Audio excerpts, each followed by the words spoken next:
Federal authorities have issued an urgent warning that Peloton's Tread Plus treadmill is dangerous and poses a grave risk to households, after multiple incidents of small children and a pet being injured beneath the machines. Peloton's response? The company called the warning from the Consumer Product Safety Commission inaccurate and misleading, and told customers there is no reason to stop using the Tread Plus. Peloton's chief executive, John Foley, said in a separate statement that the company had no intention of recalling the $4,300 treadmill, a process that probably would cost the company millions of dollars.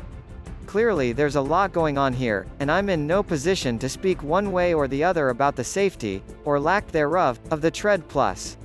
But all consumers should be deeply troubled that the federal agency overseeing product safety has precious little room to maneuver if a company challenges the agency's findings and refuses to recall a questionable product.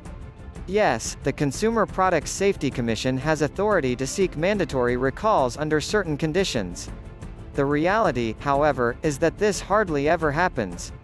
Practically all of the recalls of products which the CPSC has power to regulate are voluntary, said Carl Tobias, a law professor at the University of Richmond. The CPSC probably should have more power to require recalls so that it can better protect consumers, he told me. The current regulatory standoff with Peloton makes that painfully clear. If a company won't voluntarily recall a product, as is the case with Peloton, past experience tells us that federal officials will now step aside and leave it to consumers to make their own decisions. This is irresponsible and, quite simply, ridiculous. This situation highlights the inability of the CPSC to force a mandatory recall, said William Wallace, manager of safety policy for Consumer Reports. Although the agency is empowered to seek mandatory recalls, he told me, this power is functionally unusable, because it requires the CPSC to file a lawsuit and pursue a court order. This is a process that can take months, it can take years, Wallace said. It's an incredibly time-consuming process. Joseph Page, a professor emeritus of law at Georgetown University, agreed that there were many procedural hurdles to jump before the CPSC could insist on a recall. The commission has to go the voluntary route in order to get anything done, he said.